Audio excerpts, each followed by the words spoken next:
ಈಗ ಇಂಟ್ರೊಡ್ಯೂಸ್ ಮಾಡುವಾಗ ಯಮುನಾ ಶೆಟ್ಟಿ ಚಾರಿಟೇಬಲ್ ಟ್ರಸ್ಟ್ನ ಫೌಂಡರ್ ಅಂತ ಹೇಳ್ಕೊಂಡು ಇಂಟ್ರೊಡ್ಯೂಸ್ ಮಾಡ್ಕೊಂಡಿದ್ದಾರೆ. ಅದಕ್ಕಿಂತ ಜಾಸ್ತಿ ನನಗೆ ಒಂದು ಮೂಲ ನನ್ನ ಐಡೆಂಟಿಫಿಕೇಶನ್ ಅಂದರೆ ನಾನು associate dean student welfare ABCD memorial institute of medical sciences. ಇದು ನಾನೊಂದು ಎಜುಕೇಷನ್ ಬ್ಯಾಕ್ಗ್ರೌಂಡ್ ಮತ್ತು ಹೆಲ್ತ್ ಬ್ಯಾಕ್ಗ್ರೌಂಡಿಂದ ಬಂದವಳು. 2020ರಲ್ಲಿ ಕೋವಿಡ್ ಸಮಯದಲ್ಲಿ ನಮ್ಮ ಇವತ್ತಿನ ಅಧ್ಯಕ್ಷತೆ ವಹಿಸಿಕೊಂಡ ನಮ್ಮ ಪ್ರವೀಣ್ ಕಲ್ಕೂರ್ ಅವರು ನಮಗೆ ಒಂದು ಕನ್ನಡ ಸಾಹಿತ್ಯ ಸಮ್ಮೇಳನದ ವತಿಯಿಂದ ನಮಗೊಂದು ಪ್ರೋತ್ಸಾಹಕ್ಕಾಗಿ ಕೋವಿಡ್ ಸಮಯದಲ್ಲಿ ನನ್ನೊಂದು ಉಪನ್ಯಾಸವನ್ನು ಕೊಟ್ಟಿದ್ರು. ಇದರಲ್ಲಿ ಗೊತ್ತಾಗುತ್ತೆ ನನ್ನ ಕನ್ನಡ ಎಷ್ಟು ಆಗಿದೆ ಅಂತ. ಆಗ ಕೂಡ ನಾನು ಇದೇ ಮಾತನ್ನ ಆ ವೇದಿಕೆಯಲ್ಲಿ ಹೇಳಿದ್ದೆ. ನಾನು ಕನ್ನಡದಲ್ಲಿ ದಡ್ಡಿ, ಆದರೆ ದಡ್ಡಿ ಅಂದರೆ ಬರೀ ಭಾಷೆಯಲ್ಲಿ ಮಾತ್ರ.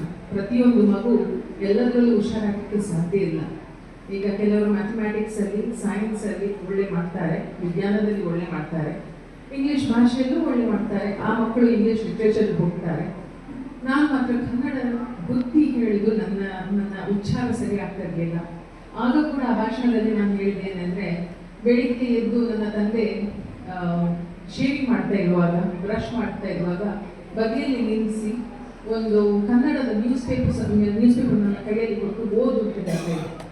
ಹಾಗಾದರೂ ನನ್ನ ಉಚ್ಚಾರ ಒಳ್ಳೆಯದಾಗಲಿ ಅಂತ ಒಂದು ಅವರ ಪ್ರಯತ್ನ ಆಗ್ತಿತ್ತು. ಆದರೂ ಅವ್ರಿಗೆ ಗೊತ್ತಿತ್ತು ನನ್ನ ಭಾಷೆ ಅದರಲ್ಲಿ ನಾನು ಸ್ವಲ್ಪ ಹಿಂದಿದ್ದೇನೆ. ಎಕ್ಸಾಮ್ ಬರೆಯುವಾಗ ಸಹ ಕೂಡ ತಾಯಿ ಎಷ್ಟು ಪೋರ್ಷನ್ ಅಂತ ಹೇಳಿದರೆ 10 ಲೆಸನ್ ಇದ್ದರೆ ಅದರಲ್ಲಿ ಬರೀ 2 ಅಂತ ಹೇಳಿ ನಾನು ಸುಳ್ಳು ಹೇಳಿ ಹೋಗ್ತಾ ಇದ್ದೆ. ಮತ್ತು ರಿಪೋರ್ಟ್ ಕಾರ್ಡ್ ಬರುವಾಗ ಬರೀ ತಂದೆ ಹತ್ರ ಹೋಗಿ ಸಿಗ್ನೇಚರ್ ಹಾಕೋದು, ಯಾಕಂದರೆ ಕನ್ನಡದಲ್ಲಿ ಬರೀ ಕಡಿಮೆ ನನಗೆ.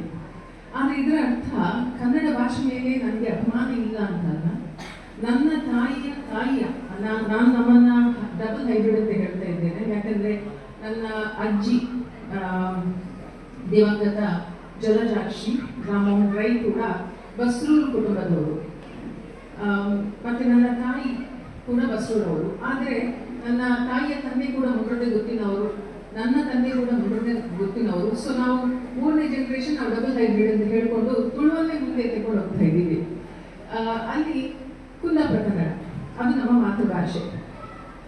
ವಿಚಿತ್ರ ಏನಂದರೆ ಆ 2ನೇ ಪೀಳಿಗೆಯಲ್ಲಿ ನನ್ನ ಸೆಕೆಂಡ್ ಜನರೇಷನ್ ಅಂದರೆ ನಾವು ಮೊಮ್ಮಕ್ಕಳಲ್ಲಿ ಆ ಕನ್ನಡ ಭಾಷೆಯನ್ನು ಕಲ್ತ್ಕೊಂಡದ್ದು ನಾನು ಒಬ್ಬಳು ಮಾತ್ರ, ಅದು ಆ ಕುಂದಾಪುರ ಕನ್ನಡ.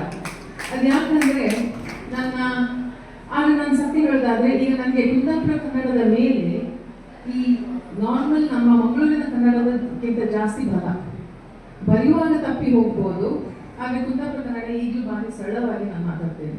ಅದು ಯಾಕಂದರೆ ನಾವು ಚಿಕ್ಕದಿರುವಾಗ ನನ್ನ ತಾಯಿ ನಮ್ಮನ್ನು ಬಸ್ಸಲ್ಲಿ ಕಳಿಸ್ತಾ ಇದ್ರು ನಮ್ಮ ರಜೆಗೋಸ್ಕರ.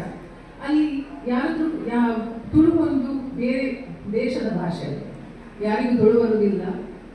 ಅಲ್ಲಿ ಕೆಲಸ ಮಾಡೋರಾಗಲಿ, ಗದ್ದೆಯಲ್ಲಿ ಇರುವವರಾಗಲಿ ಪ್ರತಿಯೊಬ್ಬರು ಕನ್ನಡ ಭಾಷೆಯಲ್ಲಿ, ಅದು ಕುಂದಾಪುರ ಕನ್ನಡದಲ್ಲಿ ಮಾತಾಡೋದು. ಅದೊಂದು ಬೇರೆಯೇ ಒಂದು ಶೈಲಿ, ಆ ಮಾತಾಡುವ ಶೈಲಿ. ಅದನ್ನು ಫೋರ್ಸಿದ್ದೇ ನನಗೆ ಕಲಿಸಿದ್ರು. ಆದರೂ ಆ ಟೈಮಲ್ಲಿ ಜಲಜಾಕ್ಷಿಗೆ ಹೇಳಿದ ಒಂದು ಮಾತು, ನಿಕ್ಕೆ ಕನ್ನಡ ಕಲ್ಪಾವೆ ಅಲ್ಪ ಹೋಗ್ತಿರೋ ತುಳುವೇ ವಾತರೋಡು ಅಂತ. ಅಂದರೆ ಅವರಿಗೆ ಅವರ ಗಂಡನ ಮನೆಯ ಮೇಲೆ ಅಷ್ಟು ಅಭಿಮಾನ. ಸೊ ನಾವು ಯಾವ ಯಾವ ಜಾಗದಲ್ಲಿ ಬೆಳೆದಿರ್ತೇವೆ ಆ ಜಾಗದ ಭಾಷೆಗಳಿಗೆ ನಮಗೆ ಅಭಿಮಾನ.